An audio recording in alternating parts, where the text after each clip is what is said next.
La Domenica delle Palme costituisce il culmine della Quaresima e dà inizio alla grande Settimana Santa. Domenica della Passione del Signore. Tutto culmina a Gerusalemme in questo evento straordinario di dolore e di gloria. La Domenica delle Palme è chiamata così perché facciamo anche memoria dell'ingresso solenne di Gesù in Gerusalemme, quando i ragazzi accompagnarono Gesù che veniva dalla Galilea con un rituale particolare. Quando imitiamo le folle di Gerusalemme con una piccola processione, anche noi portiamo i rami come i ragazzi degli ebrei ed entriamo nella nostra Chiesa evocando il cammino della vita e l'ingresso nella Gerusalemme celeste. In questo momento liturgico che precede la Messa viene proclamato il brano di Vangelo che narra l'episodio. Naturalmente quest'anno viene letto il testo secondo Luca.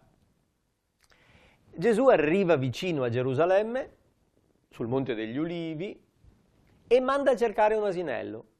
Non perché fosse particolarmente stanco, ma perché voleva compiere un gesto simbolico, richiamare cioè una parola importante del profeta Zaccaria, che rivolgendosi a Gerusalemme le diceva: rallegrati figlia di Sion, perché il tuo re viene a te, mite, mansueto, seduto su un asino. Il grande generale arriva a cavallo su un destriero bianco. Il Messia arriva su un asino come un povero contadino. Arriva con atteggiamento mite e mansueto. Ma è il vero re. È colui che distruggerà carri e cavalli, eliminerà le armi, costruirà una realtà nuova. Gesù, arrivando a Gerusalemme, ingroppa a un asino, vuole comunicare attraverso un gesto di essere il re Messia, ma mite e mansueto, disarmato, povero. E i bambini, i giovani, le folle lo capiscono e lo accolgono. Non avendo altri strumenti, strappano rami dalle piante e li agitano, è un segno di festa. Riproducono la processione delle capanne. E quando in Israele si celebra proprio questo rituale con dei rami particolari che vengono agitati per fare festa, e si accompagna una processione ripetendo versetti del Salmo 117, da cui alcuni versetti sono pure presenti nel nostro testo. Benedetto colui che viene nel nome del Signore, Osanna nell'alto dei cieli. E lo ripetiamo sempre nella nostra celebrazione eucaristica. Insieme al Santo, Santo, Santo di Isaia riprendiamo anche questo versetto del Salmo, ripetendo per 2 volte l'Osanna, che non vuol dire viva, ma salvaci. È un versetto del Salmo che nell'originale ebraico suona Hanna Adonai Oshianna, e l'altro coro risponde Hanna Adonai Atzlichanna, che vuol dire forza Signore, salvaci, per favore Signore, dacci successo, donaci Signore la tua salvezza, donaci Signore la tua vittoria. Osanna è un invito, una supplica di salvezza, per favore Signore salvaci. E coi rami accolgono Gesù come il Salvatore, colui che può salvare la loro vita. Entrati in chiesa, iniziamo l'ascolto delle letture e ogni anno sempre le stesse letture ci sono proposte, culminando col racconto della Passione. La prima lettura ci propone un canto del servo, dal testo del secondo Isaia, al capitolo 50, è il servo, un personaggio misterioso che in prima persona racconta la propria esperienza.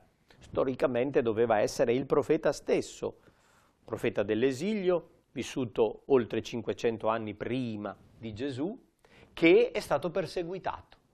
Dice: il Signore mi ha dato una lingua da discepolo, io non mi sono tirato indietro, mi ha aperto le orecchie e io ho ascoltato, ma avere accolto quella parola mi ha creato una montagna di guai.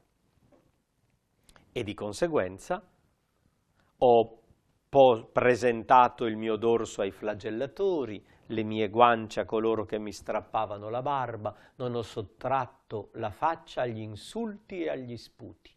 È l'antico profeta che dice di avere sofferto a causa della parola di Dio, perché ha ascoltato e ha trasmesso il messaggio che Dio gli aveva affidato. È quello che è capitato a Gesù ed è un ritratto del Gesù sofferente. Noi nella liturgia lo sentiamo come se fosse lui in persona a dire quella condizione di servo sofferente. E al Salmo 22 noi ripetiamo con insistenza le parole iniziali che sono le parole di Gesù sulla croce. Dio mio, perché mi hai abbandonato? Non una parola di disperazione, una parola di fiducia, un'invocazione a colui che è il mio Dio. Fin dal seno di mia madre tu sei il mio Dio. Con quelle parole Gesù si mette nelle mani del Padre, si affida a Lui, è convinto che nonostante tutto quella è la strada che porterà alla salvezza. E l'Apostolo nella seconda lettura ci presenta un cantico fra i più antichi del Nuovo Testamento che mostra l'abbassamento di Gesù, che è nella forma di Dio, ma non tiene per sé come oggetto di rapina questa uguaglianza, ma si spoglia, si svuota, si annienta fino alla morte di croce, obbediente fino in fondo. La prima linea è discendente, dall'alto al più basso possibile. Per questo, punto di svolta, proprio perché è sceso fino in fondo, Dio lo ha innalzato fino in cima. E gli ha dato il nome che è al di sopra di ogni altro nome, perché tutti nei cieli, gli angeli, sulla terra, gli uomini, sottoterra, i morti, pieghino le ginocchia e adorino Gesù, riconoscendo che è il Signore. È la sintesi di morte e risurrezione, è la base della nostra fede cristiana. E poi il grande racconto della passione. Quest'anno secondo Luca, 2 capitoli interi che mostrano l'abilità dell'evangelista Luca a raccontare il dramma luminoso di un Gesù sofferente ma sereno, accompagnato dal Padre, riconosciuto innocente, che compie gesti di misericordia, guarendo il servo che lo arresta, guardando con dolcezza Pietro e facendolo piangere, curandolo con la sua misericordia, fino al vertice, quando perdona coloro che lo crocifiggono e compie l'ultimo gesto di misericordia col brigante crocifisso insieme con lui, promettendogli: oggi sarai con me nel paradiso. È l'accoglienza del peccatore, come Paolo che dice: sono stato crocifisso con Cristo e non sono più io che vivo. Quelli che erano andati a vedere quello spettacolo, in greco Luca dice theoria, tornarono a casa battendosi il petto. Contemplare la passione di Cristo ci tocca il cuore, ci converte. Guardare la croce di Cristo ci fa diventare capaci di accogliere la misericordia. Guardando la misericordia la accogliamo nella nostra vita e facciamo Pasqua con il Cristo, moriamo con Lui per risorgere con Lui, per conformarci, riscopriamo le radici del battesimo, aderiamo a Cristo misericordia del Padre per essere nuova creatura.